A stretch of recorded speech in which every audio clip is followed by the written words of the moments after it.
All right, what's going on, guys? So this is the part 3, but this one is a lot different than the last two, where we talked about all of the Pluto, Uranus, Neptune, and then we went to Saturn, Jupiter, nodes, and Chiron. So this one is a lot different. So we're going to dive into so much. So we're going to dive into a lot of the most difficult solar return placements, right? We're going to dive into the midlife crisis transits. We're going to keep going on this theme of some of the most difficult they're not just transits, but just current astrology, potentials that can happen to someone.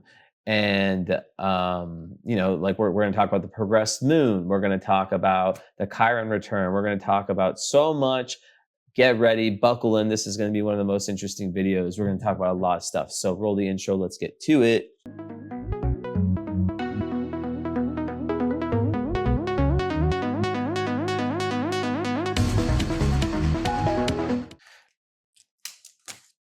Okay, welcome, guys. So let's start with solar return. So what is a solar return? A solar return is a chart that we get each year. I do this for clients who have first done a natal reading for me.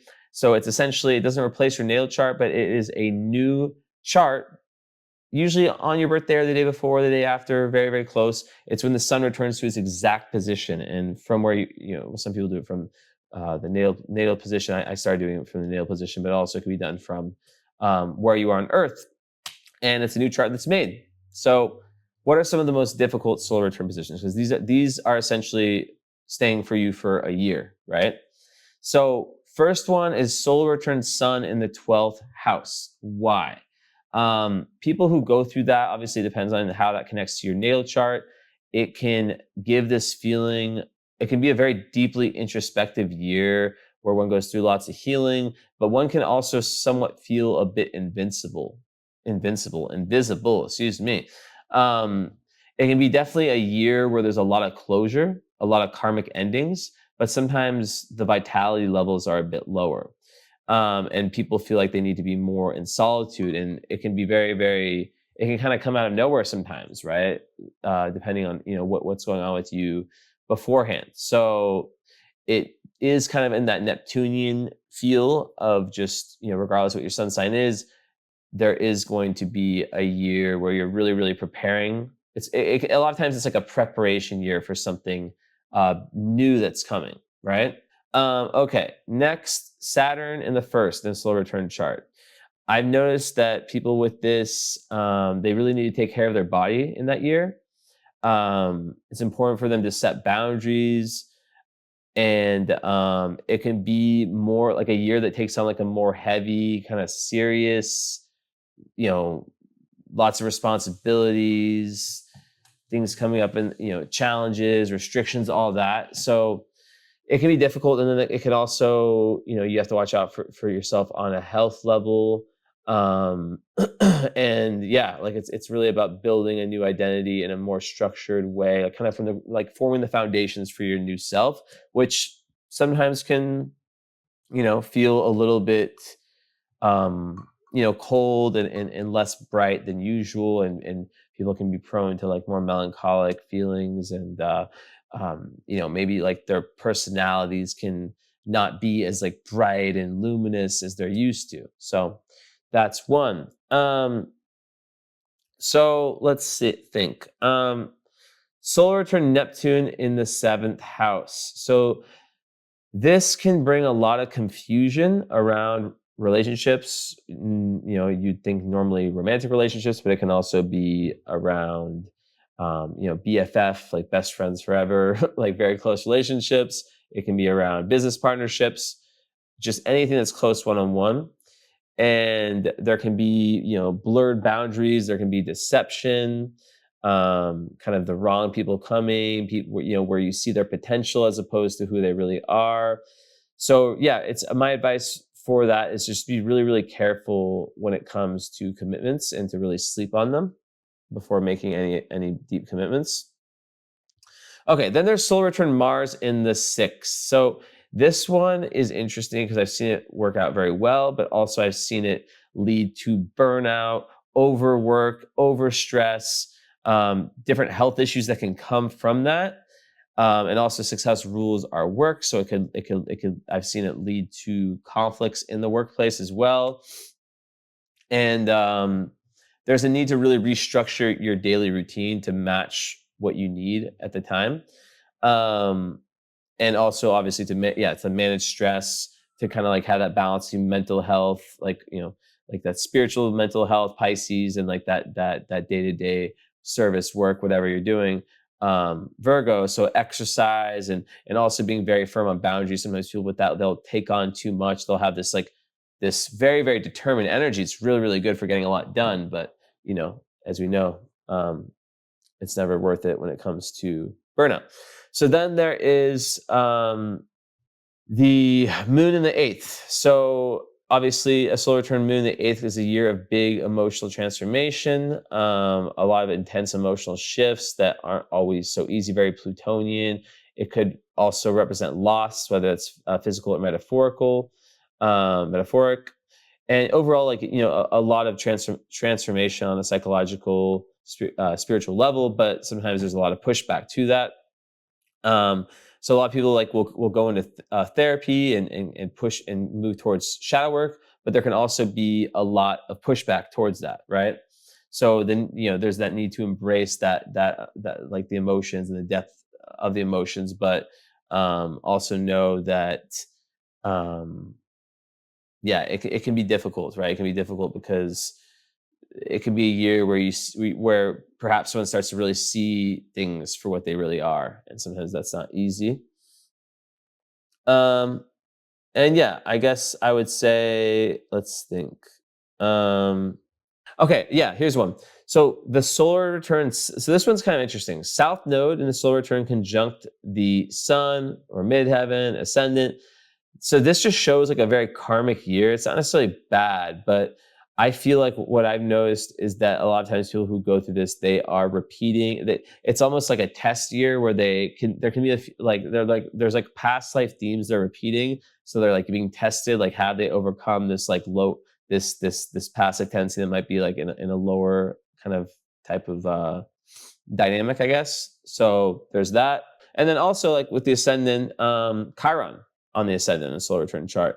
So similar to Saturn, differently though, it can just be like a year where one's wounds are surfacing and that they're way more visible to people around them, and that they play like a more prominent role in that person's like day-to-day life, and they're kind of like the way they express themselves. So like it's like the surfacing of the wounds, also the healing, as you heard in my part 2 of this series. But yeah, it's kind of like a reset of the self image. And it can be difficult because like people can start to look at them like, what's wrong, like, because it's like healing and pain and all that. It's usually like a more like hidden process, a more, it's something that's very private. But like when it's on the ascendant, it can just make it like very out there for people to see. Okay, so then besides that, solar return Pluto on the sun or moon, obvious one there. Obviously, Pluto brings that change, that transformation that isn't always, easy. So conjunct, square, opposite, whatever, right? um, it can also, bring out a lot of secrets. Um, it can bring out a lot of shadow work, right? A lot of forced shadow work, forced transformation, and also lots of power struggles. So it is a lot of times for people who go through this, like this year of breaking that individual down in order to rebuild them stronger. But like the breakdown process is never easy. So yeah, like dealing with themes of, I said this in the first video, like, is true power really is found within. It's when you can, when you show yourself that you can overcome different things. But sometimes people believe that true power is in how much, they can put on other people. Excuse you. Like they'll try to externalize that and control other people. So yeah. What else? Oh yeah, like I guess like solar return Venus in the 12th could represent, just difficulty with like karmic relationships. It could be a year where one needs to like really go deep into the self and find self-love. Um, and there could be hidden relationships and kind of like more like in the same sense, themes of, you know, pain in love, right? So yeah, that's definitely one of them.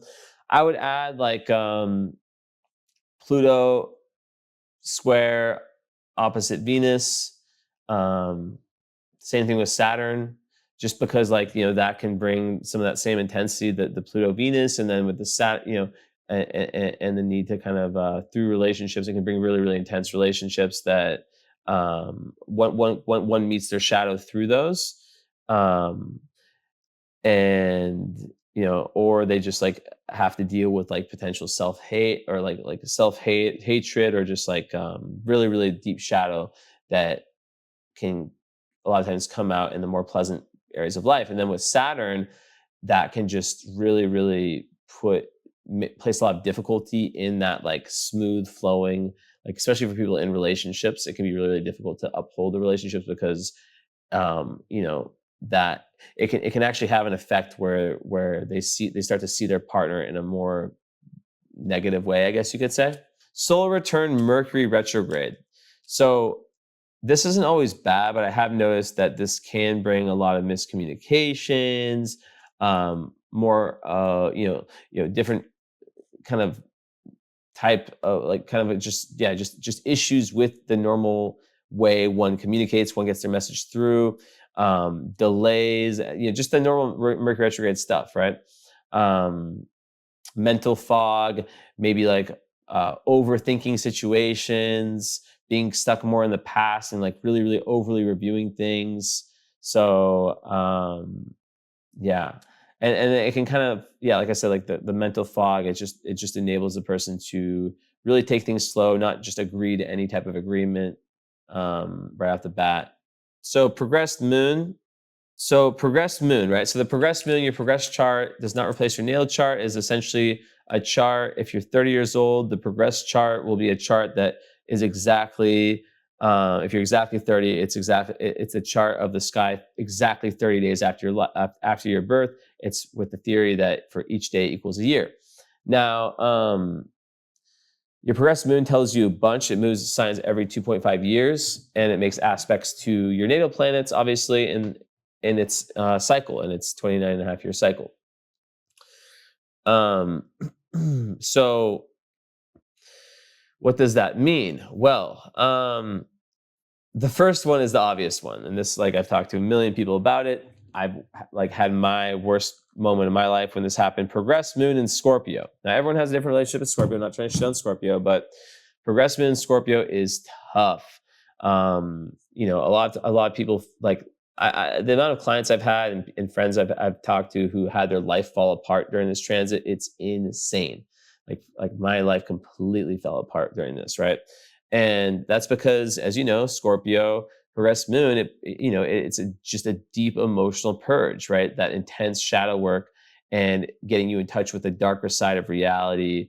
And it's sort of this forced rebirth, this sort of forced death. So a lot of people, they have their life and they're kind of living their life, especially when the progressed moon was before that in Libra, and maybe just accepting things more, even if things weren't great. When it enters Scorpio, it's like the things that you were able, I said this before in another video, the things that you were able to brush beneath the rug before and not worry about, well, now guess what? They're front and center and you're dealing with them 100%. And if you don't, like, life is going to find a way to deal with it. The emotional intensity people feel, and usually people don't know they're going through it, right? So it's like, especially like the first one, unless they're like into astrology very young. So it can be like a time of crisis, a time of extreme changes, of extreme, um, I don't want to say trauma because that's a little bit broad, but it can be really, really healing too. Like a lot of people have like, um, you know, gone like, for example, like doing something like going to rehab, like hitting rock bottom is very common during that time, whether it's like something with like drugs and alcohol, or whether it's something with any area of life really, anything that has needed to change. So that's really good, but it's not easy. Yeah, so progressed moon square Saturn is really, really tough. Like I was just saying, like, that your progressed moon, it moves, it stays in a sign for 2.5 years. So let's say your natal Saturn is 22 Leo, and let's say your progressed moon is at 22, 20, 22 Scorpio, right? Well, that would mean that it would square that. And so yeah, that can be a really, really tough time where one could feel very emotionally blocked, um, and very isolated, very kind of weighed down by the reality, and just it can make one, like, like Saturn's effect on the moon can be very depressing, very low self-esteem, and that can then project out to relationships and just their life in general and manifest less good outcomes. So besides that, I'm kind of running through these. Progressed moon.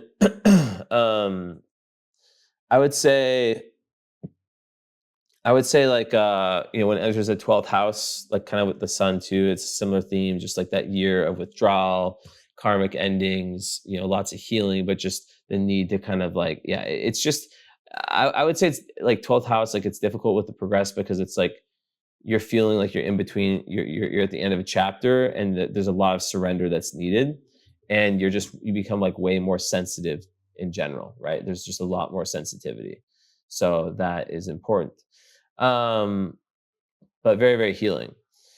So yeah, and then I would say progressed moon, yeah, it's just a trigger point, right? So it's like when it, like, for example, when it squares or opposes Pluto, like, like it's that same thing with the Scorpio, right? It can so let's say your Pluto is at um 18 Scorpio, and your progressed moon is at 18 Aquarius, right? Or around there, 16, 15 Aquarius, whatever. Yeah, so that could be a really, really tough time. Similar to the themes that we've been going over with Pluto, where one might be faced with their shadow, where one might be faced with some very, very crisis situations, you know, fated events that force them to grow up, or not grow up, but that force them to either surrender and kind of go and let go of what they need to let go of, or I don't want to say face the consequences, but just, yeah, kind of not be at their best, or just really, really be pushing back against something that's way stronger than you. So also progress Mars conjunct Saturn or square or opposition can be difficult, because it can feel like a very blocked energy, like you want to move forward but you're pushed back, so it could be very frustrating, just you're trying, yeah, like just that Mars is that assertiveness function, that action, movement forward, and then Saturn restricts it, so it's really, really important for that to readjust your expectations, and to know that any setback is karmic in its nature. And last one I'll say is Mercury. Yeah, so Mercury, if it's like doing anything with Pluto, with Saturn, Chiron, even Neptune is interesting too. But I would say with Saturn, there can be like a big proneness towards, and Pluto too. Like Pluto could be like like very obsessive thinking, or like having to heal kind of like very dark thoughts. And maybe like a year where one is more in tune with the darker side of the reality on, um is it just blinking? Yeah, on their like more mental level, and yeah, and then it can manifest like through how one speaks, and or the thoughts one has, especially essentially, yeah, and yeah. So with Saturn, it can be very much about, just like a mental heaviness, self, like, doubting of the self, and just like that struggle to really communicate what's inside. Neptune, it can be just this more broad sense of like, difficulty with boundaries when it comes, with knowing what's yours and what's not yours, and just like a lot of miscommunications can happen. Um, Also, it can be like lack of confidence in what one has to say. Lots of stuff, right? Um, okay, so then there's the transits, right? So I've talked about these before. So essentially, like you have your Saturn return, right, around like 29 and a half. Well, it's 27 to 30, depends. And then 57 to 60. And this is obviously like, like I said many times, like this is like the biggest transit in the sense of like becoming an adult, the first one, and maturity. And really, it's really when you become an adult, and when, a lot of karmic circumstances happen. It's not always bad. Like a lot of people have very positive Saturn returns. Some people have like, but there's a lot of fate around what happens. So that's a big one, right? But that's not really part of the uh, midlife transit. That's more of like, okay, now I'm an adult, so now I'm less ruled by, especially people who have a lot of Saturn aspects or like Capricorn energy in their chart. Their life tends to get a lot easier, right? It's like you've survived, like, if you have the Saturn oppositions or squares or conjunctions or whatever, right? Lots of Capricorn planets. Now, when it comes to the Uranus opposition, yeah. So when it comes to the Uranus opposition, right? So this is so there's the Uranus opposition. There's the Neptune square Neptune. Everyone has these at around the same age, and then Pluto square Pluto, and then the Chiron return. So, and then there's like the Saturn. So the Saturn return, and then there's like the first Saturn, or I guess second Saturn opposition. So it's like halfway down between, with the first. Why is this happening? Sorry guys, I keep tweaking, but like, so let's start with Uranus opposition. So Uranus opposition, I said this in a previous video. This is a time when you're really asked. There can be like lots of restlessness, and it really asks you. Yeah, like I said, age 37 to 42. Like, have I been living the life that I'm meant to be living, in the sense of like my own individuality, or have I just been following conditioning? So that's like when you talk about the dad in American films who buys a sports car and divorces the wife, and just like acts like he's still a college student after being in a corporate job for like a ton of time, and realizes that he hasn't lived his life to his authentic self, and he's just unhappy. It's very Uranian opposition. But really, it's like, how much are you being your authentic self, and how much are you not? How much is your life, like you are the artist of your life, how much is that in line with who you truly are? So it's a period for some people, if used correctly, where they can become more in touch with that, but it can also be very, very tense, because there can be lots of realizations of like how they haven't been doing that, right?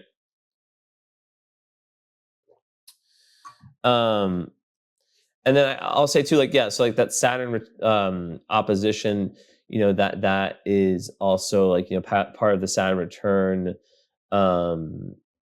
process. And when it's opposing its natal position, it is, to me, kind of like a review time of like, okay, like how halfway through, the second my second Saturn return, like how am I doing in terms of more of like the karmic lessons I'm here to learn, more so in terms of my grand mission in this second very, very important Saturn return. So it's a little bit trickier one to explain, but it definitely can hit hard, because even though like the archetype is a little bit different, it's like Saturn is about structure. So yeah, it can really, like, if someone is off course, like they'll feel it, essentially, is how I would say. Then there's Neptune square Neptune. So this is between 39 and 42. And this one can be very spiritual, but can also be very, very foggy, and have this feeling of, being very lost, right? Like the dissolving of old belief systems. Like, why do I believe what I believe, right? So some people can mature a lot during this time, but it is a square. So Neptune representing our overall spirituality. Some people come into this transit and they are kind of shocked because they're just like, damn, like, what am I living for? Like what is the like, this one can be a very, very tough pill to swallow, because it's like what is the meaning of what I'm doing? You know what I mean? Like if you're doing something that has very little meaning to you, um it can just hit you hard, right? And going back to Uranus opposition too, one thing about Uranus opposition is that Uranus is that youthful energy, right? So it's like a lot of times people, there can be like that FOMO that comes out of nowhere where it's like, damn, like I've missed out on so many things. Like, so it's like for people, a lot of times, like people who didn't like, a random example, like someone who like married really early, or not that it's bad, but like someone who just didn't experience something that they need, that in their mind or their soul, they felt like they really needed to experience when they're younger, they might feel like some kind of FOMO around that. But yeah, I would say like with Neptune square Neptune, there can be like a lot of existential questioning. Um, and obviously in the pro, there could be like a movement into like a more spiritual way of existing and seeing the world. But then also it can lead to like a lot it can kind of like push the disillusionment forward, or just lead to like a depression around like, damn, like I'm really like not doing my thing. I'm not doing what I'm supposed to be doing. Okay. Pluto square Pluto. So that's between 36 and 40. So yeah, Pluto moves very slowly. So to me, this is just about like, how much has one transformed? How much has one let go of what they need to let go of, right? And um yeah, so it can also, bring power struggles and lead to a deep transformation in respect to that person's identity. But at the same time, it can also reveal a lot of darkness. It can reveal a lot of darkness that someone has pushed away. So yeah, it can be a really, really heavy one. And then there's a Chiron return, which is later, for around 49 to 51. And that is about confronting lifelong wounds. So it's like, are you going to heal, or are you going to repeat the cycles? So a lot of times people will come into contact with those. So, yeah. So I think that's all I'll say for now. I hope you guys enjoyed this. There's more I could talk about, but I thought this was just an interesting one to kind of go a little bit all over the map. And yeah, let me know in the comments what you think. If you want to book a reading, message me on Instagram at @JesseInnocentAstro, or email jesseinnocentastrology@gmail.com. We can do a live natal reading or a recorded one. Do every kind of reading. I do one-on-one teaching, people at all levels. Very, very, probably the best. I don't know if you're going to find a better value, honestly, for teaching, especially one-on-one. So yeah, let me know. I'm here either way. Please subscribe, like the video, or all the stuff people say. I appreciate anyone leaving a comment, letting me know like how you react to all this. And much love. Thank you. Love you all. Ciao.